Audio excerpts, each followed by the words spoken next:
All right, welcome to everyone joining in. Great to see all the people who signed up. We had over 90 people register for this event today.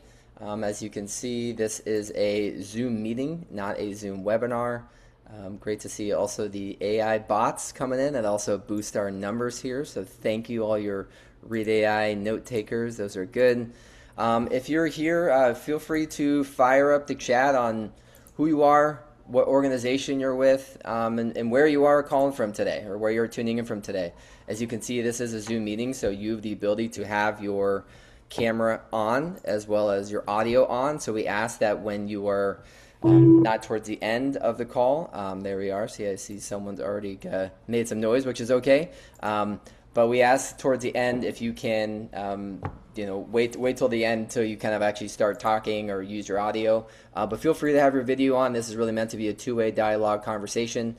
And again, if you're just kind of rolling in, fire up the chat. Where are you calling from? What organization you with? And we're really grateful and excited to have you here today. So, without kind of getting too far into all things, all right, hold on, just got like 10 more people welcoming. This is great. Again, fire up the chat. Let us know where you're all calling from, what organization you're with. But we're just going to jump right into this today.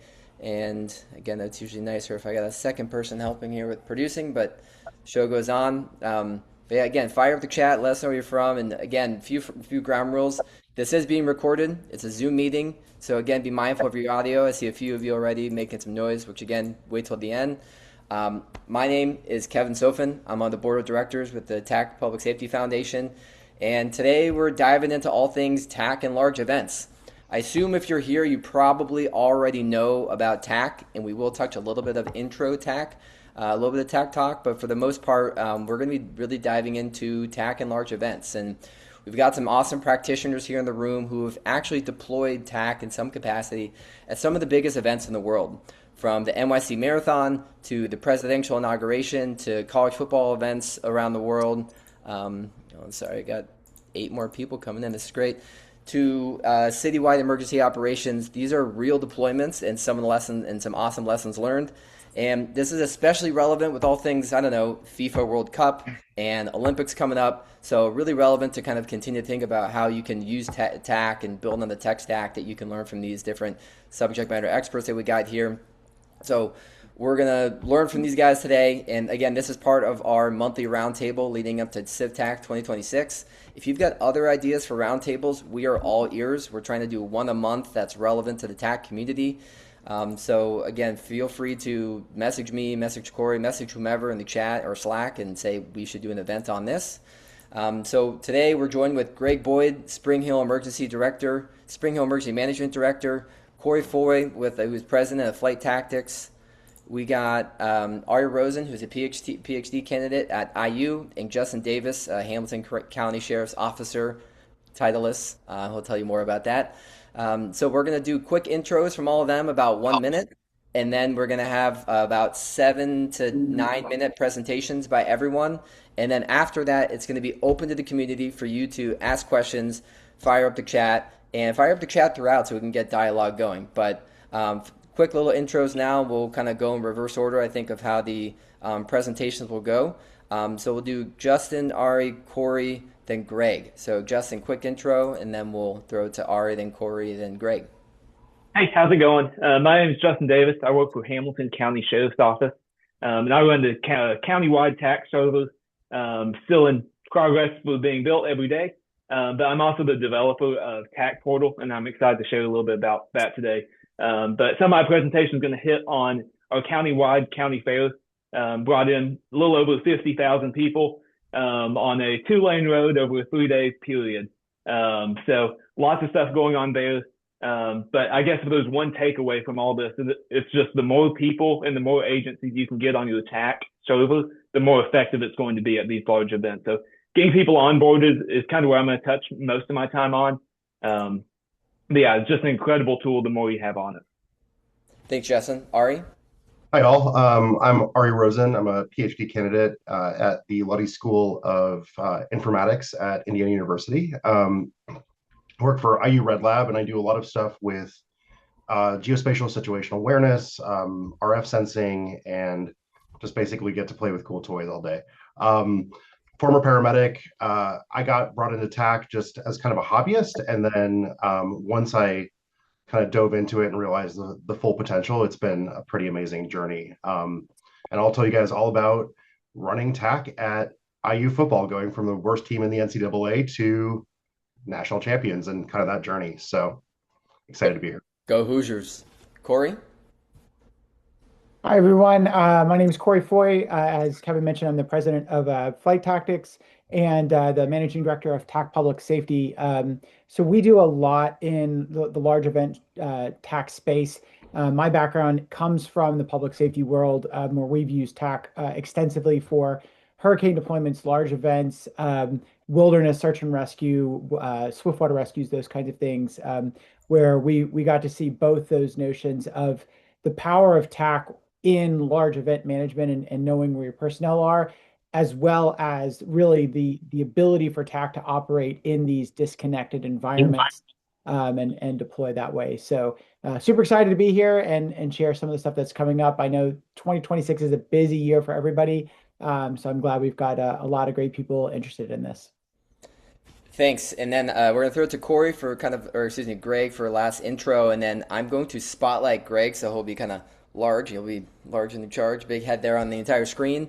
And then we're going to kind of rapid fire through these presentations. So continue to fire up the chat with questions. We got a bunch of other SMEs that'll answer them and go from there. So Greg, quick intro, and then we'll go into you as the first presentation. Yeah, great. Thanks for having me. My name is Greg Boyd. I'm the Emergency Management Director with the City of Spring Hill in Middle Tennessee. We have two counties that we are located in. So when TAC came to me, was introduced to me, I thought it was a perfect fit because we have twice the amount of agencies that we have to deal with. So I spent 23 years in the fire service. I was a battalion chief for 7 years before moving over to emergency management about 3 years ago. So love it. Yeah. So I'm gonna spotlight you now, Greg, and the floor is yours. And at 7 or 8 minutes or so, I'll let you know if we're going over. All right. Let me. I'm going to try to share my screen here. So, is that all right? Yeah, please.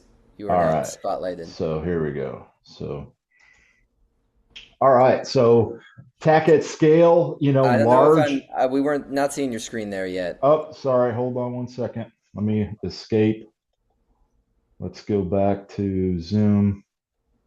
Share screen. There we go. How's that? It's starting to share. It should share. Yep, I see it. And if you want to put into presentation mode, or you can do it like this, that works too. There we go. So TAC at scale, I put in parentheses there, or quotation marks, large. So compared to the other presenters here, large is a relative term for what we do. So our events usually run between 2,000 up to 7,000 or 8,000. But I think relative to our capabilities, you know, normally we have 10 police officers and maybe 25 firefighters on duty in any one particular day. And that's depending on whether it's sick, vacation, or overtime. So all those factors, anything that gets over about 1,000, 2,000 is going to start stressing our resources. We have about 60,000 in population. We're definitely not operating at some of these other larger events, but I'm always trying to streamline our operations so that everybody can get on the same page. I shared this webinar earlier this week, and I said silos are for farms. Information is cool, and it doesn't do us any good to keep the information that we have at our disposal in each individual department. So we're trying to bring all that stuff onto one pane of glass, so to speak. So moving forward, we talk pre-TAC in Spring Hill, Tennessee. If you've been in public safety for any length of time, you've probably seen something like this. On the right there, that was a tornado that came through about 2 years ago, and this is what the command post looked like when I got there. Brought a tear to my eye. I was able to get quite a few agencies on there. And then on the left, that's our snow removal routes. So we just got through a big ice storm here in Middle Tennessee, and this is what we were dealing with at the time. Here's another pre-TAC event management. Our PD was predominantly using Google, and while it's great for going out in the woods or planning a trip or a vacation, we were only able to see video at the command post via HDMI. And we all know how much of a pain that is trying to huddle around either the UAS operator, ground control station, or the one television or monitor going from there. So using TAC, I'm trying to bring in as much information as I can. So here's a few things that I've been working on. The white map there, that's our current snow removal maps through our GIS department. Bottom also is our wastewater drains in the event of a spill for our fire department. And then on the far right there, I've got our ADSB feed, and also I'm working on bringing our CAD in with the calls with the help of Amos from East Tennessee. So anytime we have a big event, I hit up my local Verizon emergency response team representative, Jacob Hayes, and he's fantastic to work with. And they send me any amount of devices that I need. We usually get between 80 and 100. The QR coding has made that process so much easier. And the last 2 times I've requested from them, TAC is already loaded. So you only have to worry about getting them on the server, which if you did anything before that, it was all either certificate enrollment, hand jamming, 80 devices still. So the QR code really helped out. So training, whenever I try to bring new agencies on, I created these practical worksheets. So these are PDF with links to short 2 to 3 minute YouTube videos to try to get people involved and get a little screen time using the devices themselves. So I think ATAC Wizard is the one that has the shortest tutorials and to the point. And I basically just try to get a little repetition, sending and receiving messages, creating shapes or point dropper, and also creating a data package and subscribing to DataSync. Those are the things that I'm working at. Waiting for, I don't know if Corey's going to mention it. Word on the street a while ago was they're going to do a user interface change. So I'm kind of holding off on that. And then I'll be bringing in TAC Aware. That would be our preferred method on the iOS side of things. So if they're going to change their user interface, I don't want to create 10 or 12 videos with the old interface. So DataSync, we use this heavily during the most recent storm. But the reason I brought this for us today is it allows us to track progress. And it also helps me go back and help complete the 214s. It's just an event log. And we also used it to track progress. So we started out with a red icon if we had a call for service or a blocked roadway. And then once it was taken care of, the location was still noted, but we changed that to green. Our Christmas parade is normally our biggest event of the year. We are currently in the early planning stages for the 250th 4th of July fireworks. And I feel like this is probably going to be a 5 or 10x event for us. Just thinking ahead, we normally have 3,000 to 4,000 for the Christmas parade, depending on the weather. And I would not be surprised if we had 10,000 people that we were trying to move around the city. So event planning, just some things that we try to check the boxes on. And what I use TAC for is resource allocation. A lot of times I'll make models and use the scale vehicle points to just check for parking, make sure everything's going to fit. We have several bands that come out to our Christmas parade, and it allows us to make sure that they know where they're going and make sure that they fit where we need them to fit. Another useful tool is in the shape creation. It gives you an area calculation. In talks with Tennessee National Guard, a lot of times when they're going to deploy, they need to have a certain amount of acreage to set up. So I've used it for that, and it's just very useful tool.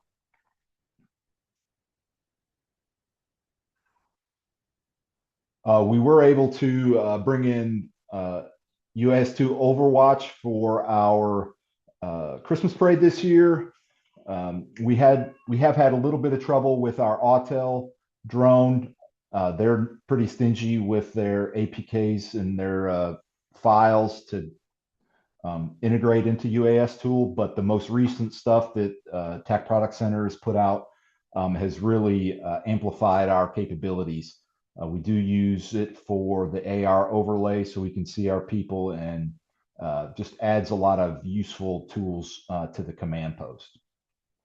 I also use TAC ICU heavily, allows us to track progress, check high traffic areas, and then we can also see crowd density. So here's the lead vehicle of the Christmas parade.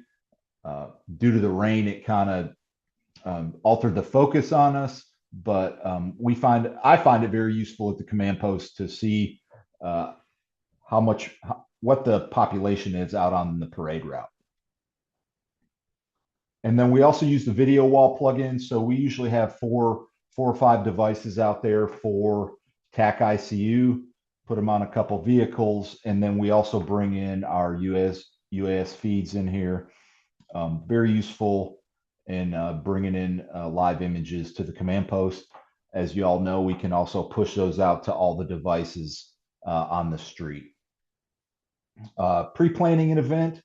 One of the things that is very beneficial for us is when we have a request for an event, we ask them to provide us with a map of what it's going to look like. So I just take that in, use the rubber sheet tool, and overlay it into TAC, and then we can push that out. So this is a whole hog fest. This was post-COVID, and it allowed us, it was a great day, and people have been cooped up, and we had 7,000 people out here on a 2-lane road. So it is useful sometimes to draw your own. Here's another one. We had a bomb threat. I just threw the blueprint over there so we could see where we are. I can also bring it in from our codes department. So I'll do those overlays with the codes department. And then I also bring them off our school EAPs. Very useful tool to help us know room numbers and things of that nature. I've also used it for mapping. So we've used this a lot here. So we can go in, do a flight, use the photogrammetry software. We use it WebODM because we don't have a lot of budget for that, but we can also create 3D models. And I use all this stuff when we are in our, excuse me, in our blue sky events. So here's a train derailment that we had in town. It does not happen very often. I've worked in the city for almost 25 years. First train derailment. So there was nothing in the cars, but I sat out there because I wanted to see what it was like. So I'm going to see if it'll play a little bit for us so you can kind of see what's going on there. And I'll spare you. They just dispatched from Louisville, showed up, offloaded their trucks, put it up there, but I was able to use TAC ICU because I had already moved that information and had it pre-set up, so I was able to stream that back to our other agencies that, since cars were empty, it wasn't really an emergency, it was in an out-of-way location, but they were able to monitor from a distance. So I think that's my last slide. There we go. So, all right. Good deal. Thank you, Greg. We're going to keep rolling through this rapid fire and then continue to fire up the chat. And if you can answer questions in the chat, wonderful. We'll answer it towards the end. I think Ari next or Corey. Either one have a preference. I'm looking at you, Ari. I think I'm volunteering you. You're up. It sounds good. Let's see. I'm having issues here getting a speaker here.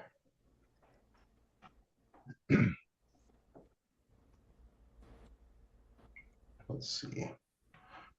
Okay. So I'm going to throw in a presentation as well. This should be pretty short. Basically, so my name is Ari Rosen. I'm a PhD researcher at IU. Not seeing a presentation yet if you're sharing one. Yeah, and I'll share it in a sec. Okay, cool. Former paramedic, spent over 10 years working EMS, grew up in Bloomington, and I have been attending Indiana University football games since I was about 10 years old when I moved here. And historically, IU has been the worst team in the NCAA, basically. We used to chant when I used to work the games or go to them as a kid, please don't lose by 30. You know, it was kind of like the standard refrain.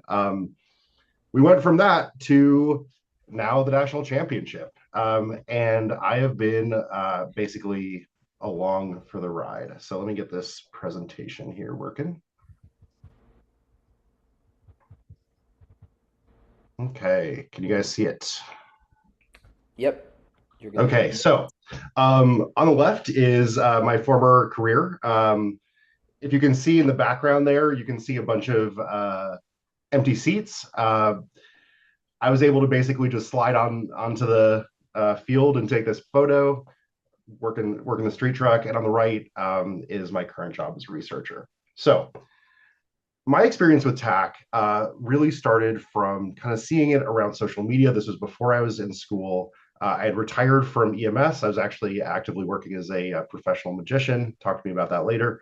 And I'd heard about it. I saw various folks. I see AJ's on here. He was one of the first people I saw from his TAC Syndicate YouTube page and just started kind of getting into it. Got into IU, started meeting people based on we ran something called the First Challenge, which was the First Responder Smart Tracking Challenge, which was defined three-dimensional tracking, sub 1 meter accuracy in kind of non-permissive environments.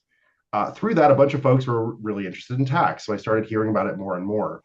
I got the opportunity to do an experiment at IU football. Now, it turned out that this was our new coach, Coach Signetti's very first day. And there was very poor attendance. No one knew kind of what was about to happen. So I show up with my laptop. I convince a bunch of EMS folks to download TAC Tracker on their phone. And it was as rudimentary as it gets. As you can see, it's just me and a laptop and a dream. No one believed me. I was in the back corner. No one was, everybody was like, okay, you're the researcher guy who's in here, whatever. And long story short, now we are one of the primary tools running IU football. We've basically been at all IU home games for the last 2 years and got to watch the stadium go from sometimes 10,000 people in attendance or less to now every single game, including kind of the starting games in the season, sold out. We used to have pretty poor tailgating attendance. Now we're talking 10,000+ people outside. And so it went from basically a not event to now this massive, massive undertaking with very little infrastructure changes, very little staffing changes, at least in the beginning. No emergency action plan changes. The EMS deployments were the same. Everything was kind of pre-planned for this, different kind of situation. And now we're all of a sudden watching this massive influx of people, and not just people, but like really, really excited people. And so it really changed the entire dynamic of the space. And, as someone who used to work those games, I got to see this happen. Now, as this was going on, we started deploying TAC and people started being like, oh, wait a minute. I don't have to spend half of my radio chatter asking where I am, where they are, where the patient is. When you listen to a radio, a police radio, EMS, fire, literally half the time is spent asking where something is.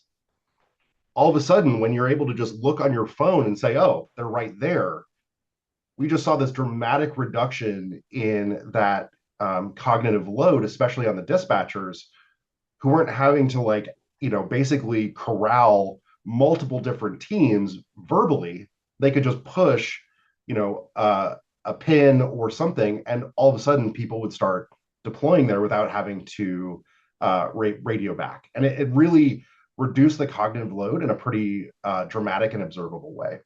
As you can see kind of in this photo, this is a bunch of different stuff. The top left photo is the current setup, which is now EMS actually brought in a second dispatcher to specifically run TAC. And so they have one person who's kind of the central dispatcher. They're doing radios. They're doing all of the CAD software.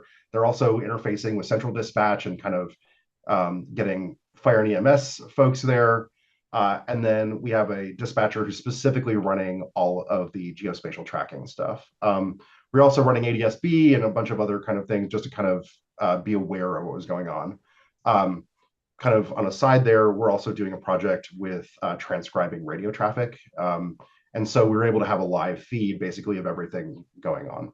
One of the other wonderful things about being a research institute is that we get to bring in outsiders. And so we've had this really cool experience bringing in a ton of different folks, whether it be the mini work groups, LLC or LTE or limited folks, sorry, from the UK. We got to do a really cool experiment where we connected them to our TAC server and we're able to connect to the UK and actually do a process back and forth. It was actually pretty wild because that was during a massive weather emergency, code black, where we actually looked like we're going to have to completely evacuate the stadium, a sold out stadium.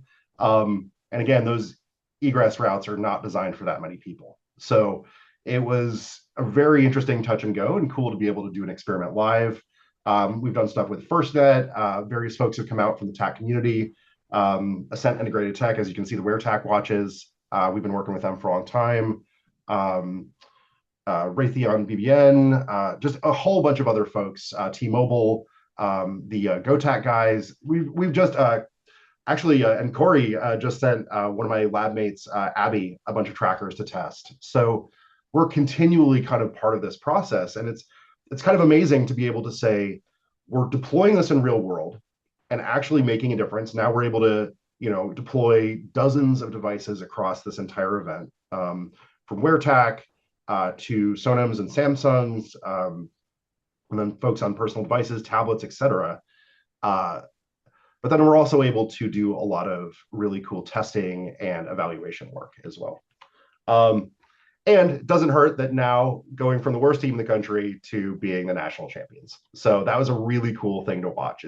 I kind of feel like we were like the underdog scrappy, like me just with a laptop, to now getting to watch this really cool deployment happen in real time. It kind of felt like our story too, in a way. These are the main folks that we work with, which are two EMS agencies. Lifeline, which is Indiana University Health, which is a massive hospital corporation, who I used to work for. I kind of was there in the Bloomington Hospital ambulance to Lifeline transition.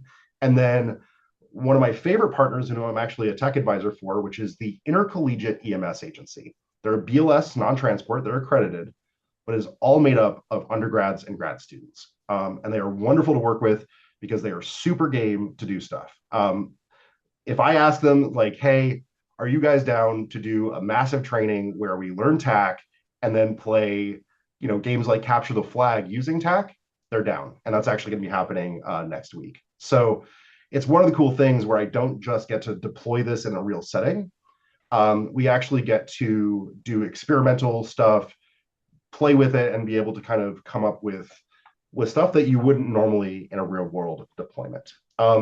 And then just kind of looking forward at, where we're going with stuff and kind of what we're doing, carrying through on the work of the Z-axis or three-dimensional tracking and awareness stuff. My lab mate, Abby, is really deep on, and I believe David Coggeshall is in this meeting as well, working on integrating three-dimensional models, wireframes, and other tools into TAC to be able to kind of create, not just having like a 3D model, but something where you can actually see floor plans, you can see levels. There's kind of a process for that. I've also been doing a fair amount of work matching TAC tracks with call volume and being able to look at where deployments are based on, call volume, who's where, who's doing what. One of the things that we've all probably experienced if we worked in any of these professions is that people love clumping and talking. And well, that's wonderful if you're the person doing it. That's also maybe not the best for the safety of the environment. Especially when they're really bad, cloudy, crummy days. People have a tendency to really like being in those first aid rooms, but the density, calls that, hey, you should probably actually be over here. So that's pretty much what I got for now. Happy to answer questions. There's a lot more. We have a lot of really cool stuff coming next year. Kevin and I are working on a design challenge for IU that really the idea is to bring in a larger aperture.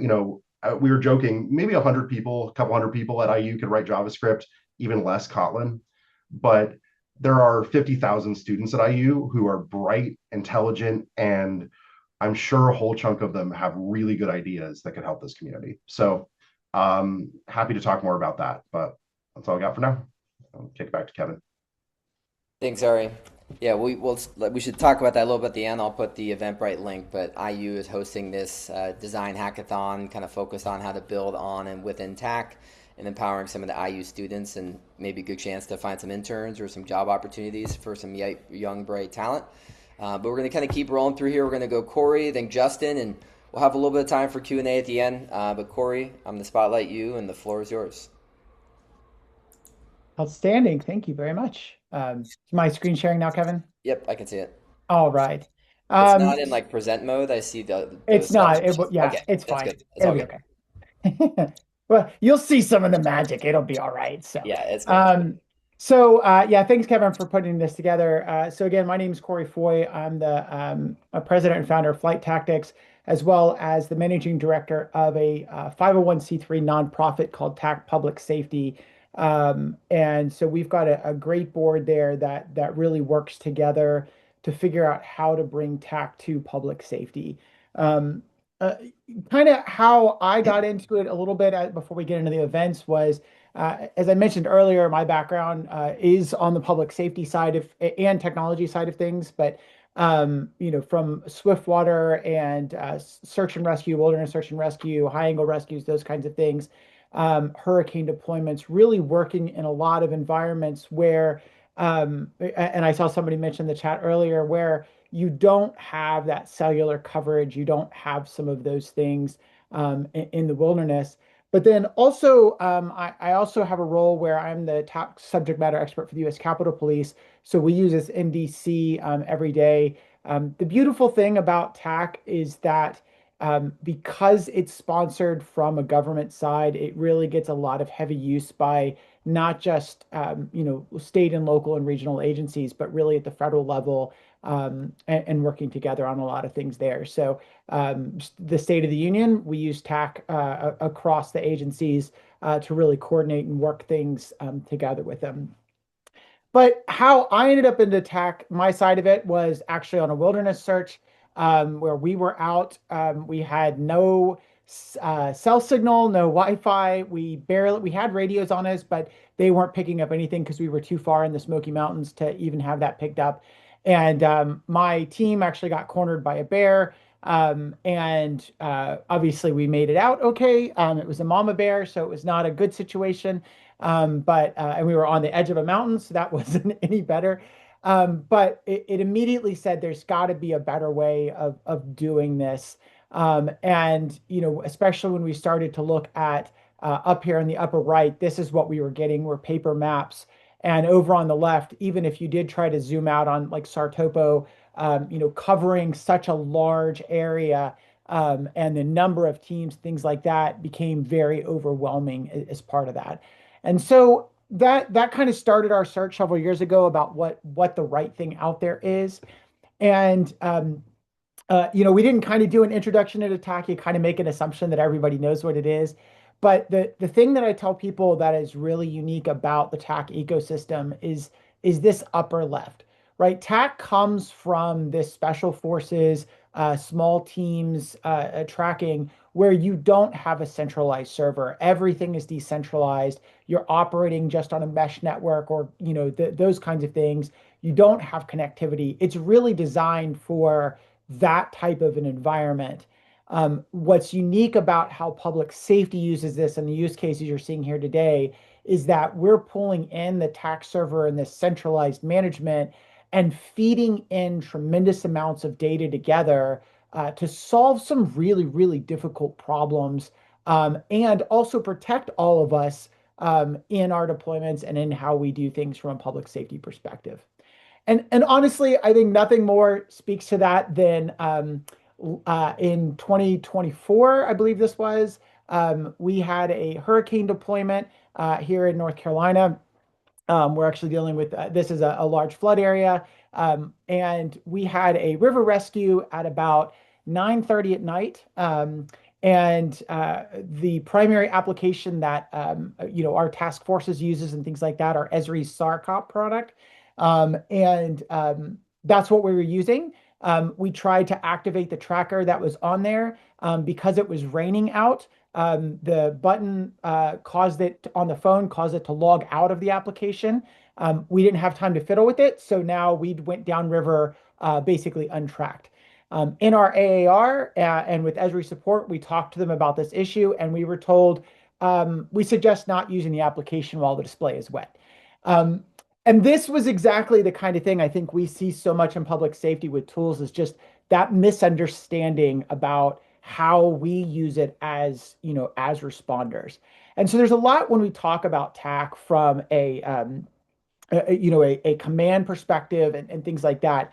But honestly, for me, the biggest benefit to TAC is that it's focused on the individual responders first and making sure that we have an application that works for us on the ground, and then up to like the command centers, these kinds of views of things like that. So from a large event perspective, how we really, as we saw it and we started to deploy it, I'm based here in North Carolina. We started to use it really heavily locally within some of our larger events, specifically around some university events. So this was actually a 10-miler marathon that they have throughout the area. And what we found is that it was really helpful to have the dots on the map, but it was also really helpful to have the map on the map. So to be able to see where the checkpoints were at, to be able to see, not just where people were, but for them to be able to know where they were, so that if we said, hey, you're at mile marker 6, we have somebody down, you're not trying to scramble and look at paper maps and link everything together. Everything is in one common operating picture. As Ari talked about a little bit earlier, the most common radio traffic is, where are you?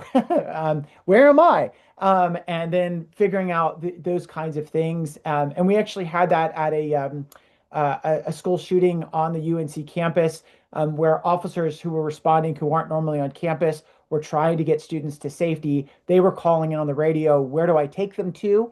And command was saying, take them to, Taylor Hall.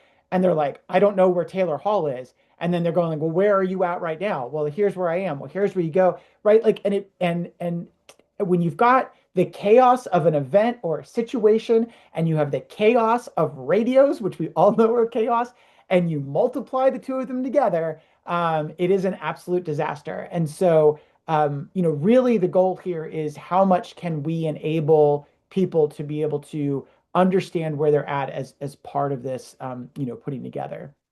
But then once we start to go kind of beyond maps at these large events, I think that that's the thing to really understand is that, day-to-day dots and maps are great, but when we start to get to these bigger events, we can start to think about integrations. So here we've got, obviously our maps on the left-hand side, but also we're, that drone feed. So we can see the drone positions as part of that. What do we have here?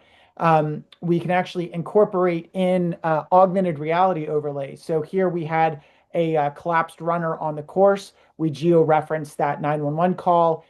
We have an officer who is now on scene, and this is a live position that as a drone operator, I'm able to see that and then guide people into this. This is a game changer. This is kind of like that through the trees view of instead of everybody trying to scramble to see where it is, even though I can't see them on video, I can still see where they are and guide them into where it is they need to be at. And so this starts to, Greg showed this earlier, and I saw the same thing in the Capitol, is that, the common operating picture so often is like that whiteboard in the Chiefs Tahoe or in the command center or whatever.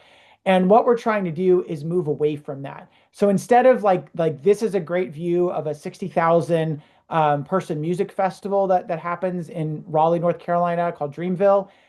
Within 3 minutes of me getting on scene of helping them out with this, I was able to go over to the command post, grab a PDF or grab a printout of a PDF, snap a picture, rubber stamp it, and broadcast it out to everybody. And now instead of just a blank field, we can see where all of the areas are and move everybody to that. And that's really important, whether that's a 60,000 person music festival or the New York City Marathon, where we have 60,000 runners and 1 to 1.5 million spectators along 26 miles of New York City. It becomes that same thing of what we're doing is providing lots of information from a variety of different systems integrated together so that we've got the right information at the right time, for at our fingertips. And I believe it was Ari who was saying earlier that the notion of a second dispatcher or a new role in here to really manage this stuff is so important to help manage the information and all those kinds of things as part of it. And this is just a quick example of the North Carolina State Fair, where we overfly the fair with drone, the day before, the day it opens, and now we have an up-to-date satellite image of that large event, because obviously this is not what the fairgrounds normally look like. So they can actually get that sense of, hey, we've got a call, and this is where I'm standing at, and reference it through satellite imagery. And so whether that's Mardi Gras or those kinds of things, that's a fantastic way of looking at it. And so the last thing, I just want to show a couple of other little things here, which are, what you're kind of seeing here is on the left, the New York City Marathon. In the center, this was us sitting at the center of Hurricanes Helene and Milton, managing data that we were feeding out to all of these teams coming in for responses. And on the right, what you're seeing is that real time. This is an hour after the landfall of Milton, where they're pushing out the search and rescue boxes. We can see where the search teams are already starting to deploy, and we're overlaying power outages. We're overlaying calls for service. We're overlaying really critical information, water gauges, road closures, all those kinds of things, so that teams responding in are up to date with the information that's there. And so then, of course, this really played out in Kerrville, which happened, last year. We had an over 100-mile search area, and TAC, from the moment that the first officers arrived on scene, they started using TAC, and that became a central guidepost to the entire management of the incident, because teams were coming in with lots of different systems, and we could take and feed that data into TAC and also feed that data from TAC back out to those systems. And even this, which we use to brief the senators and the Homeland secretaries and things like that, and overlay search grids, all of this was TAC, and it was broadcast right up on that map, as part of it. So just a couple of quick other things, start to think beyond just dots on a map. So here we can set up geofences, where if a drone crosses those geofences, we can set up alerts as part of them. We can think about those notions of video feeds and how we integrate those into our common operating picture. How we get drones, so where our drones are at and where rogue drones might be at, so that we can really detect that. And then again, this notion of going beyond just video, but because we've got we've got the video, we've got the information of where these people are, we're able to see that through this video, is an incredibly powerful option, especially when everything's kind of chaos. So just a couple of quick takeaways, which is the power of TAC comes from this notion of open protocols, which is called cursor on target, and open data. That's what allows us to integrate with all these other systems. So learn about that open data, learn about this integration, have a plan. So listen to your local emergency managers. But TAC, honestly, when we start to look at this, we can think about this as that central integration platform or the and kit, to pull all that information together into one map that we can all take a look at. So that's all I have for my side. I'm going to turn this back over to Kevin. Thank you. Thanks, Corey. All right, we're going to throw it over to Justin Davis for our final presentation. We may go a little over if we do a little Q&A, but Justin, floor is yours. And I see you're sharing. I'm also going to spotlight you here, and it is all yours. Awesome. Thank you so much. I appreciate you all having me. Man, I always get excited every time I get to hear Corey talk. I just want to be more like him when I get older. But kind of want to talk, just like everyone else has, about some large events.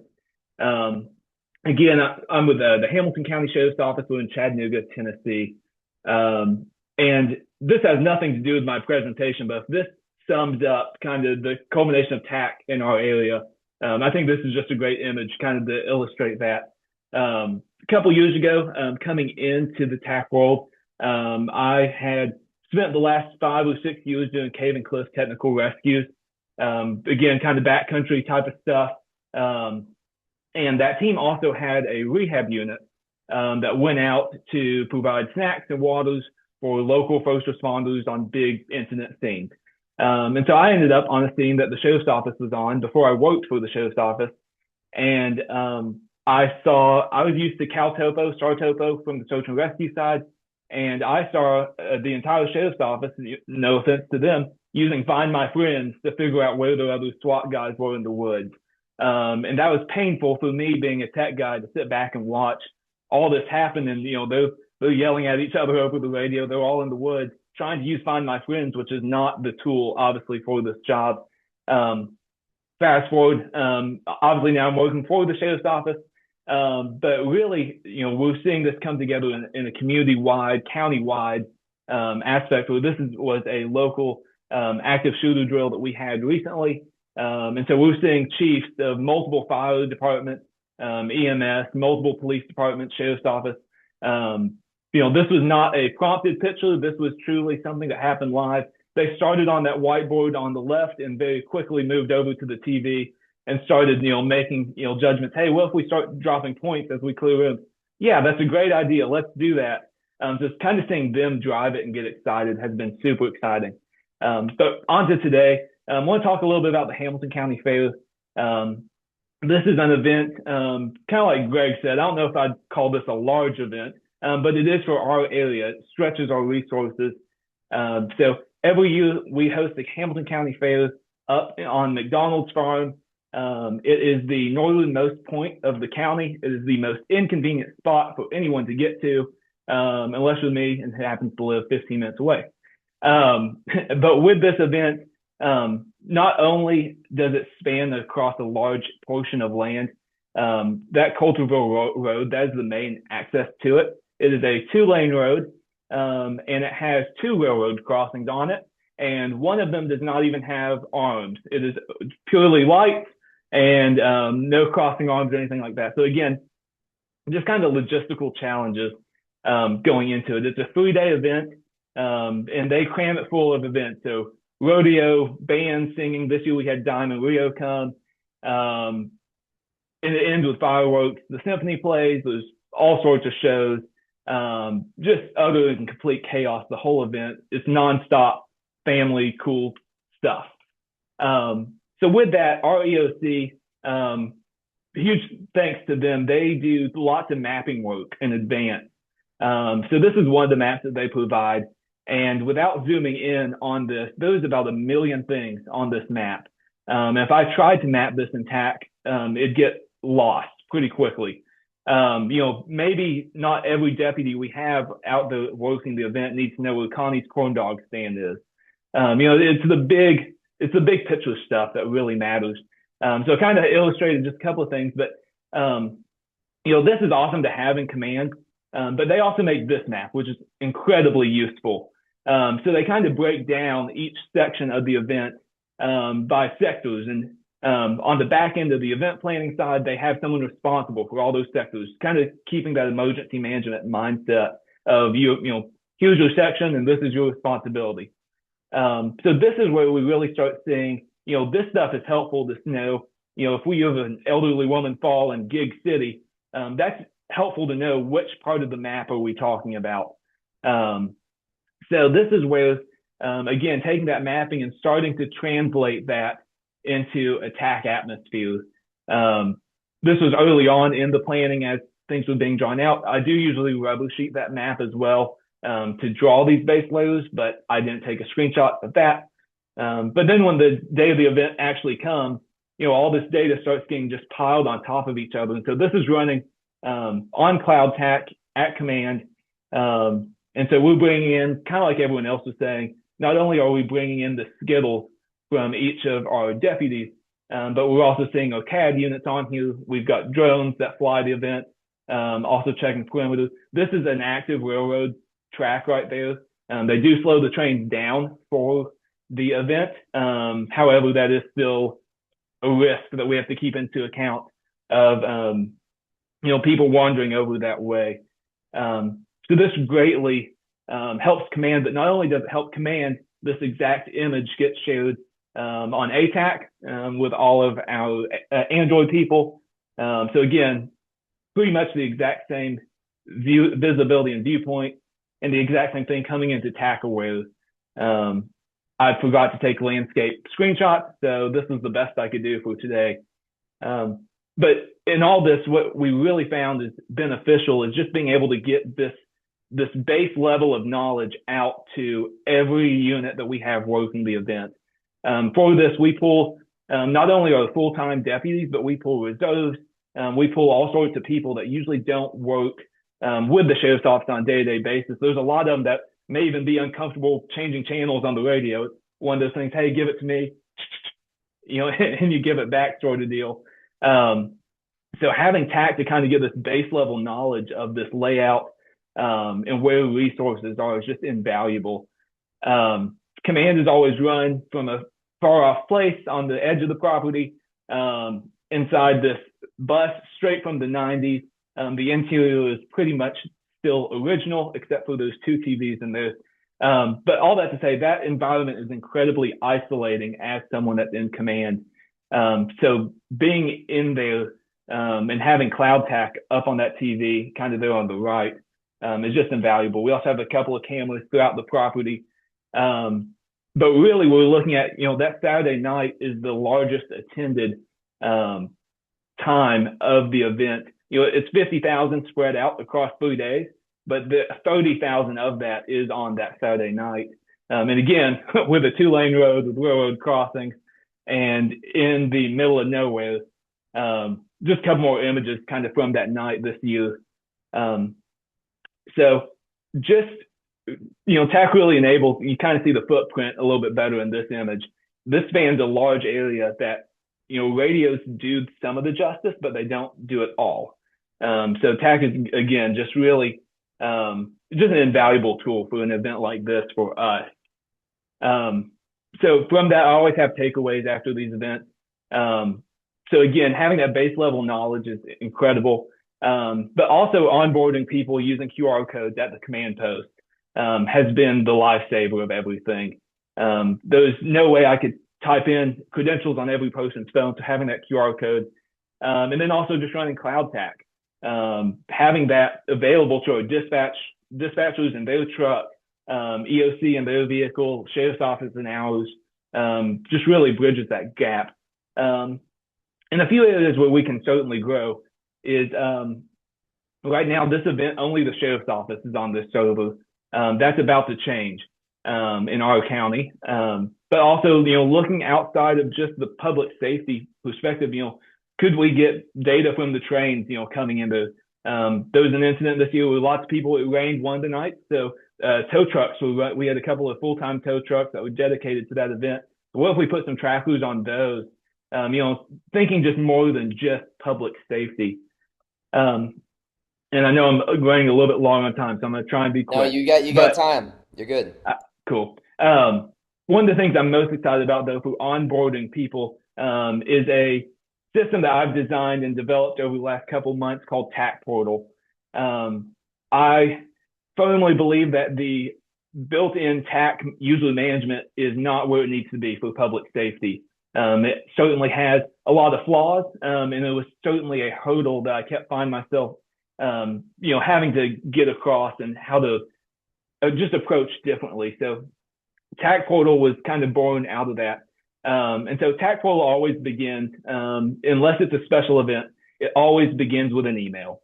So as we're onboarding people into this system, they get an email that looks like this with a big blue button that says, open this up so you can set your own password. Again, with TAC user management, I was manually doing that.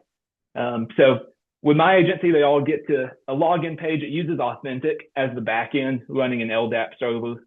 But they all get to this page, and even if they've never logged in, they can hit that forgot username or password button.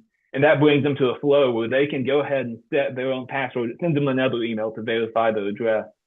But then after they log in, they immediately get to a page where they can select what device are they on.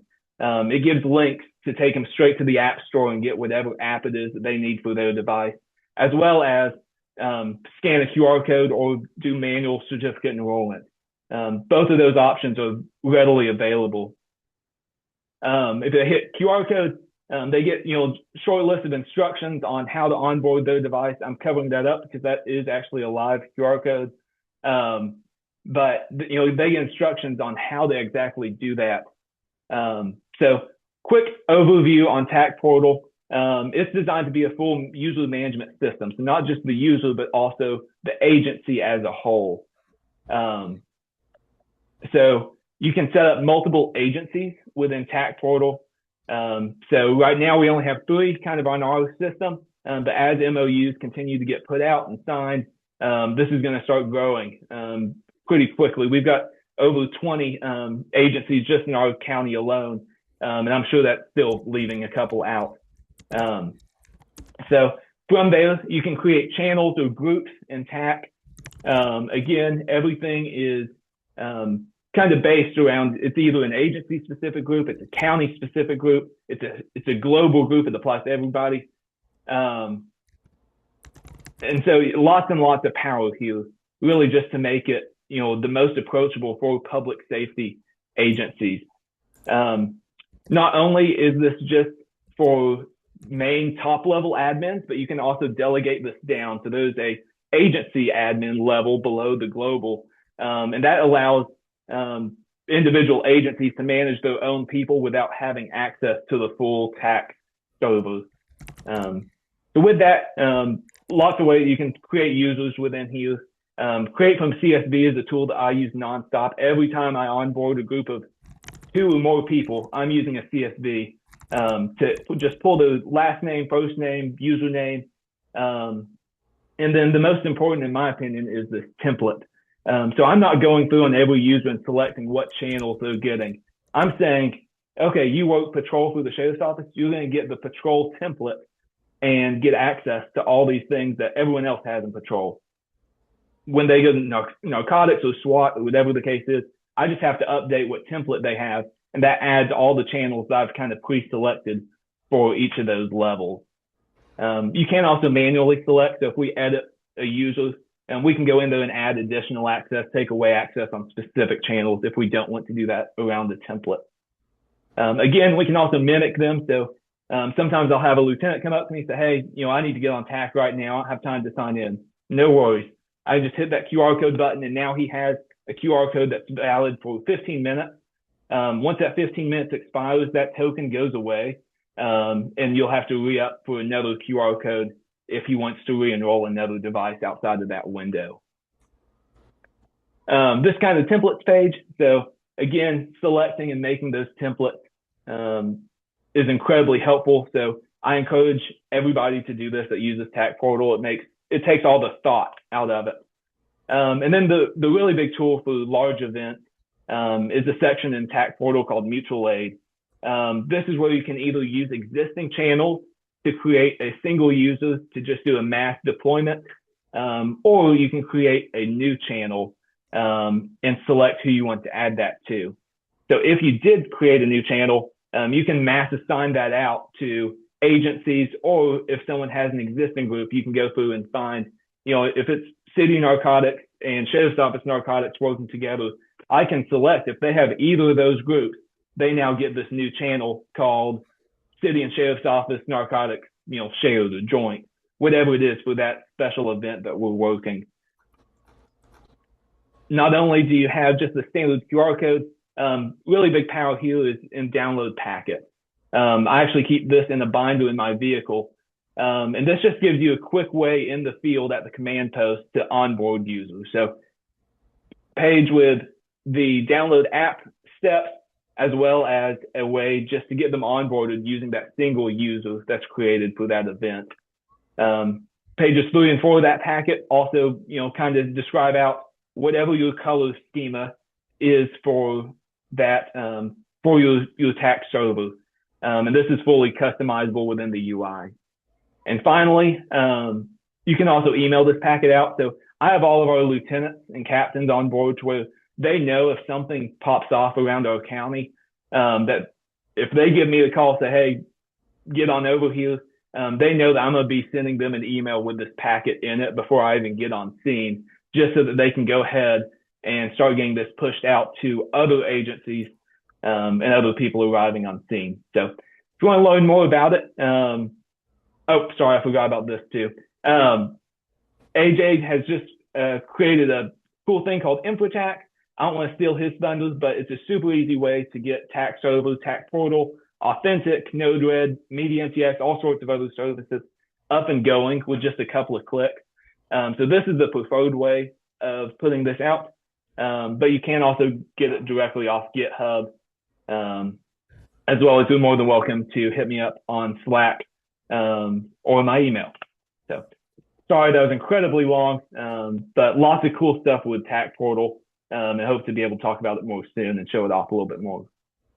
Justin, snaps. That is awesome. Well done. And I don't know if you want to go back to the slide. AJ, do you want to touch on the InfoTac really quick? If you can go back a slide too, Justin, just to have that up. Absolutely. Yeah, sure. So I would call this an alpha product right now. Not quite. It's on the hinge of beta. It's been about 2 weeks of building this, but I think it's cool. I mean, it really takes the pain away from deploying all of these services. So it's meant as a hub. You don't have to deploy all these services, but you do one line of code. You go into a marketplace and you deploy what you want. If you want SSL stuff and you want to use a fully qualified domain name, you can. If not, you can just deploy a TAC server on its own and not deploy any of these other services. But it really makes this, you can deploy all of these services in about an hour, and it's ready to go. You'll have an LDAP, TAC portal, TAC server, MediaMTX, Node-RED, Cloud TAC, all of this stuff. So, and this is just the beginning. We just released this kind of out in the wild. So more modules, as we call them, in the marketplace. If you got an idea, we're happy to kind of riff with people and really build this out. I want to say that when I spoke with Justin about Cloud TAC, we had a kind of a meeting of the minds about a week and a half ago. I just realized that he'd only been in this about 10 weeks, that this was a Christmas Eve kind of idea. And so this is brand new, and it's amazing what he has built. And with that too, I had some special requests for how we deploy devices just assigned to apparatus and not people. And he turned that around in a day for me. And so that is the kind of the great thing about this open source software and TAC community. We can meet each other's needs and deploy this stuff pretty rapidly. So, yeah, that's it. Thanks, AJ. And I think I want to be mindful of everyone's time. We are past the hour, and if anything, this should probably be 90 minutes to allow for these longer presentations and Q&A from people. But Corey, who had to pop off, Greg, Arik, Justin, amazing presentations. We'll go for just like another 5-ish minutes or so, but obviously if you got to pop off, by all means do it. This will be posted on the TAC PS YouTube But without letting anyone speak more than maybe 30 seconds, a comment, an insight, anyone want to come off mute and have a comment, a reflection, a question? This is sort of open forum right now. We don't have a lot of time, but wanted to at least give that to anyone that is interested. Right now would be the time. If not, we'll do some final comments.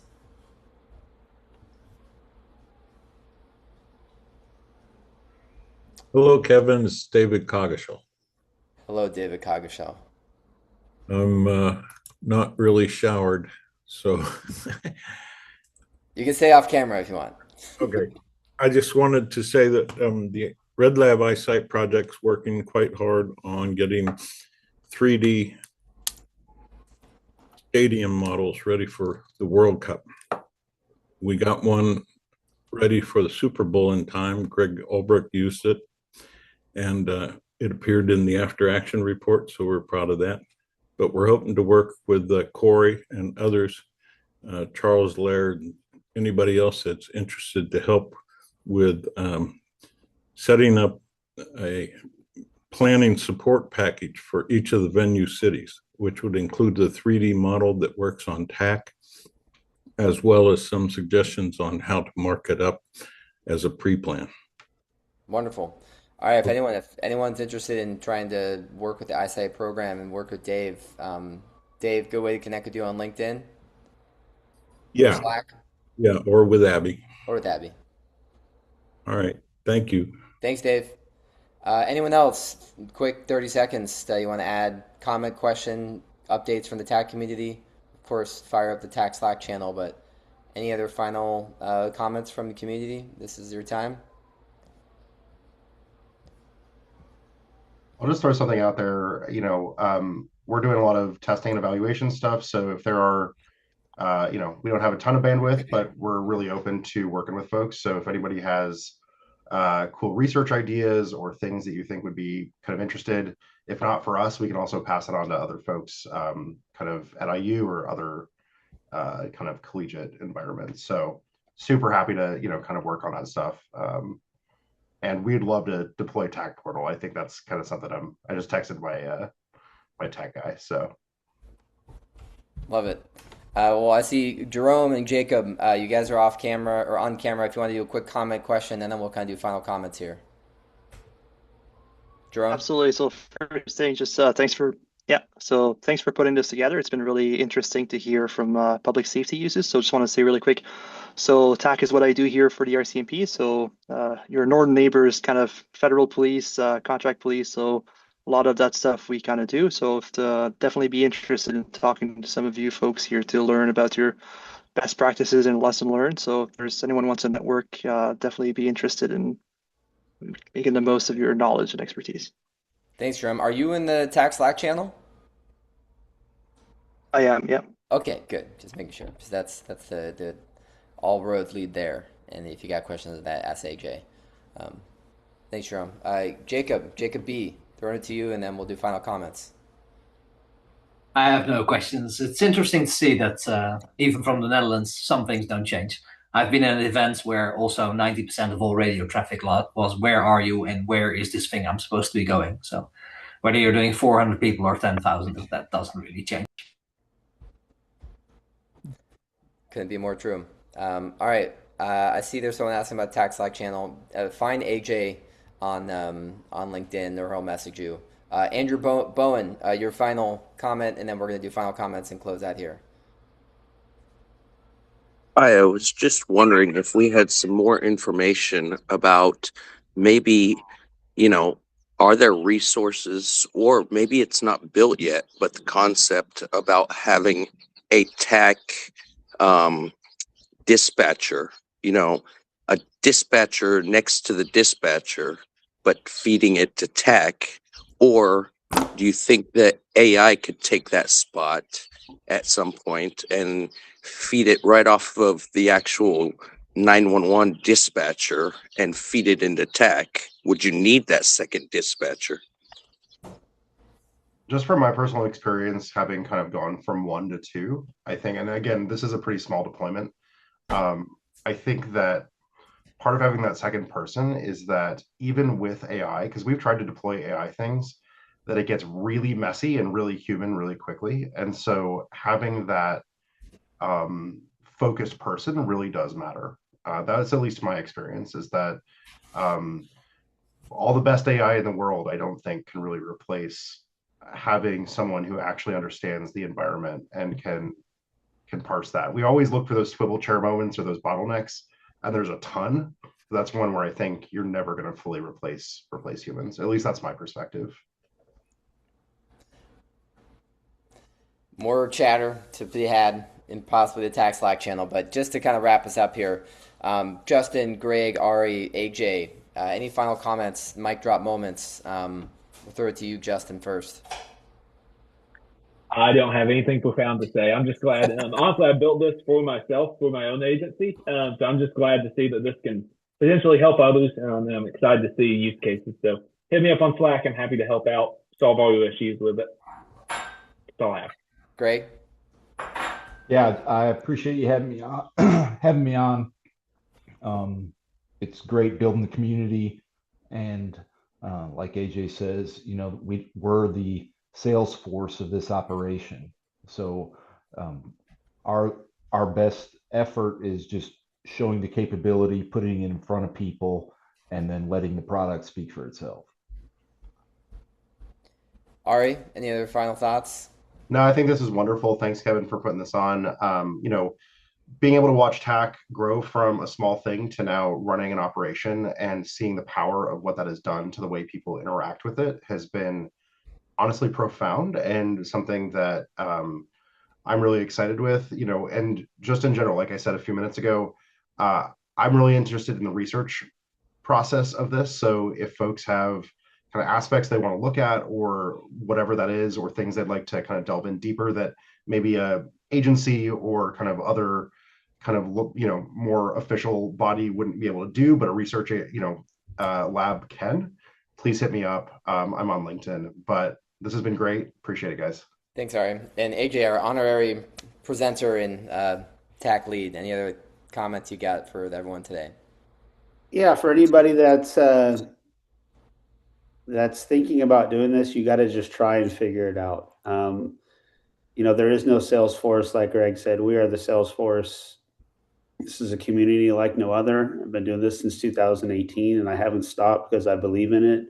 It has got some major differentiators from other applications that just have a map.